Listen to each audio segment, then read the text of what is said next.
Hi, I'm Matthew from the Chaos team. This week, across the entire country, is Hate Crime Awareness Week. I'm joined today with three wonderful guests from Devon and Cornwall Police, specifically the diversity community team.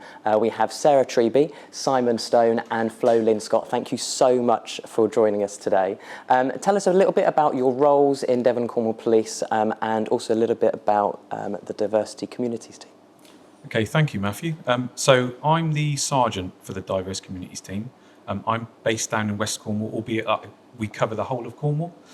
So I've got two members of staff. I've got Simon Stone, who covers West Cornwall, and we've got Sarah Treby, who covers East Cornwall.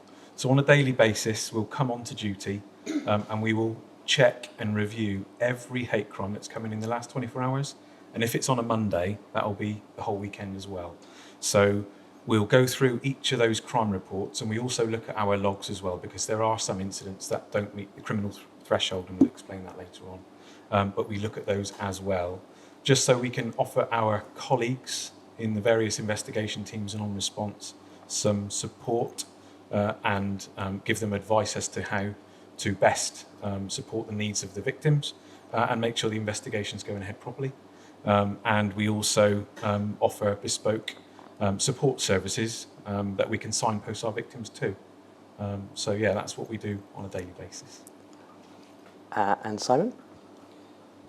Thank you. So on top of what Flo's just said, we'll go through the hate crimes that have occurred over the previous evening or the weekend.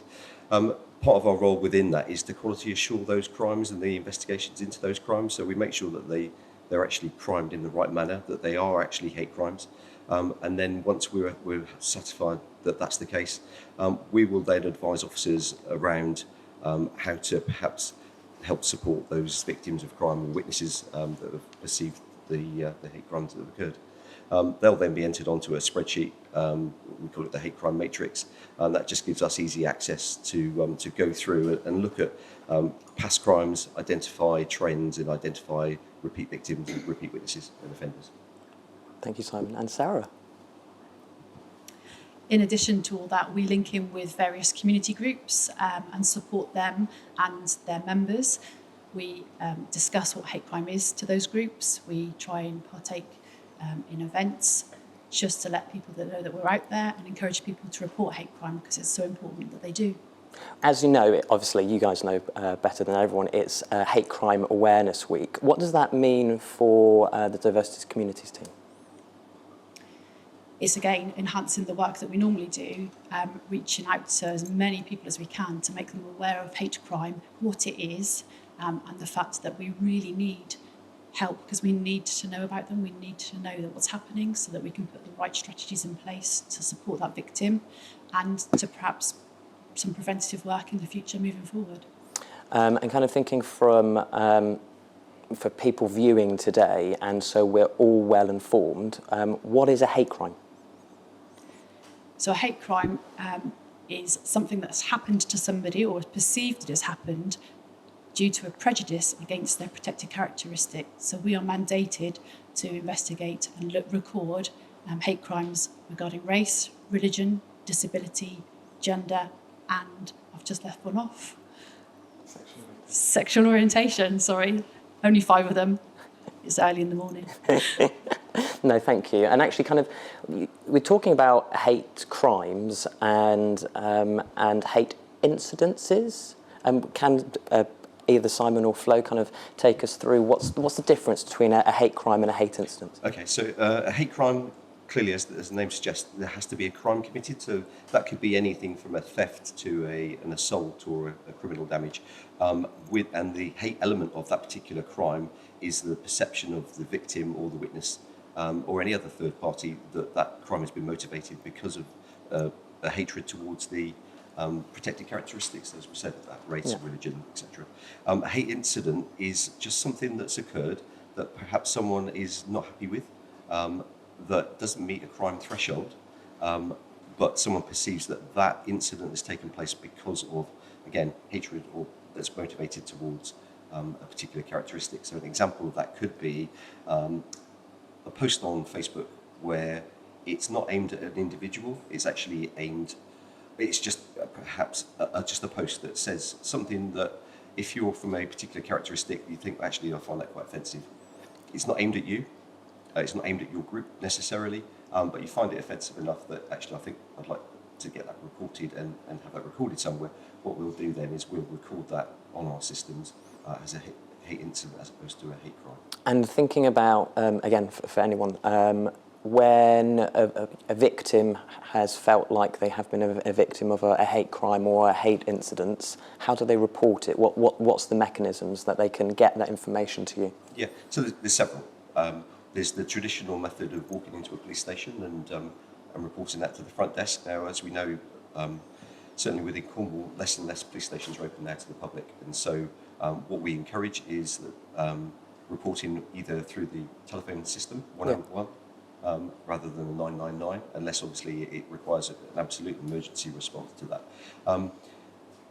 That system does get very, very busy, and some people become frustrated with that. What I would say is that actually, rather than forget about it, go online. You can record your hate crime on our website, on Devon and Cornwall website, and there are also third-party reporting centres and other agencies that will help you with the report for that.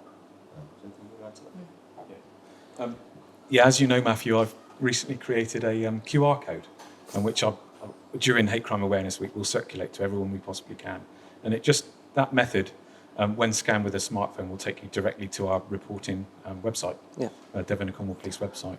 And we just hope that discreet method makes it easier for somebody that if they're not happy with something, because obviously hate crime and a hate incident can be reported by anyone. It's based on a perception. So that means anybody, that can be the victim, their friend, or somebody passing in the street. If they see something they're not happy with and they feel that someone's being targeted due to a hostility or prejudice because they're from one of the protected communities, then they can do that. And if they can simply scan their phone on the QR code, it will take them straight to that reporting method. And actually thinking about reporting, a lot of people may feel reluctant to actually report an incident or a crime. What would you say to someone that is in that situation? Yeah, we're human. We get that people will be reluctant to approach police officers or police stations if they've had a bad experience in the past, or they believe or feel that we're not going to take their report seriously, or that when they do report it, nothing will be done, or they feel it's so trivial that they don't think it's worth reporting. What we'd say to people is, let us decide that. We will be honest and open with you. Come and tell us what's happened. Doesn't matter what it is, at least it's been reported. We would rather somebody report something to us. We can still offer them the support and put them in touch with the right people, rather than keeping it to themselves and it becoming a real problem for somebody. Things like harassment. All we need is 2 incidents to happen to that person and we will take that report. There's not an issue. We would rather people come forward and tell us exactly what's happened to them, and then we can offer them that support. So I have first-hand experience of that support, kind of that with challenges within the community. Why do you think, within the Diversities Communities team, obviously you have hate crimes and hate incidences. What's the other? You're able to give extra support as well as part of your team within the victims, whether it is a crime or whether an incident. Again, kind of why do you think people might be a little bit hesitant to report that to the police? But do they know that you're able to offer that support? Is it something that we should be talking about? Yeah, definitely. By having those conversations with people, and by us, especially during Hate Crime Awareness Week, we do this every day, all through the year. We will hold events with people. We will make contact with support groups, new support groups that are popping up everywhere. We'll make contact, let them know what we do, the fact that we focus on hate crimes and hate incidents, and try and raise people's awareness as to what hate crime is. There are still organisations and different areas of the community that still don't know what hate crime might be, or the fact that certain language that they use could be harmful to people. By us going into those places, like schools, colleges, universities, all sorts of different organisations, raising that awareness, getting these conversations started, getting people talking, will hopefully build that trust and confidence with those victims, or people that have come across and witnessed incidents, for them to come forward to us and say, look, I've seen this, I've heard this. what can be done about this? And then we can have a conversation with that person or those groups or those communities and say, this is what can be done. This is the support that you can have, and these are the things that we can do. We're always going to be victim-led, so if it's the victim's wishes that all they want to do is log it with us, have some advice, and we put them towards some support groups, that's what we'll do. If they want to go further, we will go further with it. Obviously, we're governed by evidence, and we would always hope that if there is a witness to a hate incident or a hate crime, that they come forward as well and let us know, and that we can say, look, could we take a statement from you so we can bring this forward? Then we will do that. But we will always go along with the victim's wishes at the end of the day. And kind of thinking about the process. So once someone's reported a hate crime, what happens? So initially, the crime report will go to almost like a triage system, where they'll identify the best person to investigate that, depending on the level of the crime and the nature of that particular crime. We, as I said, will quality assure that crime almost within 24 hours. So the following morning, Sarah and I will go through those, supervised by Flo. And within that crime, then we will write on the crime-free text what we would like to be done, things for people to consider, or for the officers that are investigating to consider. At that point, that officer that's in leading that investigation, they'll often come to us then saying they've spoken to the victim would like some support. So that's where we kind of link back in again, and then we put our other hat on where we look to support and refer people perhaps to other organisations who can provide specialist support, as well as the victim care unit for the police. So it might be through the Chaos Group, it might be through Pride, it may be through Black Voices Cornwall. So we've got links into those groups who are able to provide support then for those victims. The investigation itself, it depends really on the nature of the crime. Some really complex crimes will take a long time. But during the period of that time that crime's investigated, what we tend to do is we give our contact details. So if people want regular updates, they want to know why a particular decision's been made, we can explain why that particular course of action is being taken, and maybe explain in a bit more time and in a perhaps a slightly more understanding way, because we're not time-bound in the same way that the officers that are investigating are. Thinking about signposting and having a face for the diverse communities team, which is so important to have this today. Care and support is so important for victims. What support are you able to offer directly? So ultimately, we're still the police. So we can support them, particularly through the crime. My background is criminal investigation, so that's where I probably feel most comfortable. So I can talk people through their investigation, why officers are dealing with that in a particular way. I'll also then advise those officers investigating perhaps other ideas that they might want to incorporate within that. Sometimes quite often people want to just be listened to. Yes, we can signpost to other groups who will provide that specialist support, but I think from a police perspective, they just want to know that their crimes or incidents are being taken seriously, that they're being heard, that we understand how it might feel for them, and we will do what we can to investigate that appropriately.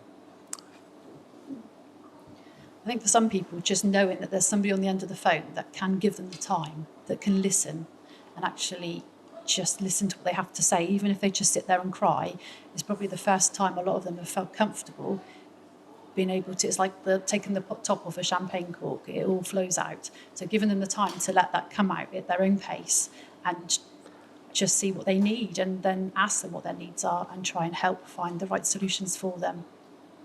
Thank you, Sarah. And kind of, obviously, it's not just a week, it's Hate Crime Awareness Week this week, and the support for witnesses and over the year as well. What do you think can make sure that, again, people's minds are lensed towards the 101 number or the QR code or the website throughout the year, not just this week? Absolutely. We just need that message out there, that what hate crime is, that nobody needs to suffer in silence. We do need to know about it. We do recognise there are lots of barriers as to why people might not want to come to the police. We totally understand that, which is why we do have third-party reporting centres, which makes it one step removed from the police. And actually, people can report hate crime anonymously. So if they really don't want to give us their details, they don't have to. Obviously, we'd like them to from the support aspect, because if we don't know who they are, we can't offer that. But if it makes people feel more comfortable, that's fine. No names, okay. Yeah, no, absolutely. Thank you, Sarah. And actually, a massive thank you to Sarah, Simon and Flo for coming in today. You know, it's you do such an incredible job, and it's an important job right here in Cornwall. To have your faces with us today has been fantastic. Is there anything else that you want to add? Yeah, Matthew, I just wanted to add that although we've got the 5 mandated protected characteristics that we obviously offer support for, since September 2018, I think it is, Devon and Cornwall Police also record incidents and crimes of misogyny, so hatred, violence against women and girls. So that's an extra 6th strand, if you like, that we also look at and offer support for. So I just thought it's really important to mention that as well. We the 3 of us completely understand how difficult it is for people to come forward, and witnesses and community groups to come and tell us things that have happened to them. Because at the end of the day, hate crime, hate incidents, it's a direct attack on someone's personality. It's something that needs a bespoke team like ours to look into. And we can't do this alone, which is why we try and raise awareness, try and work collaboratively with organisations, individuals and support groups. We can't do this alone, so we need your help to bring things forward. Fantastic. Thank you, Flo. That's right.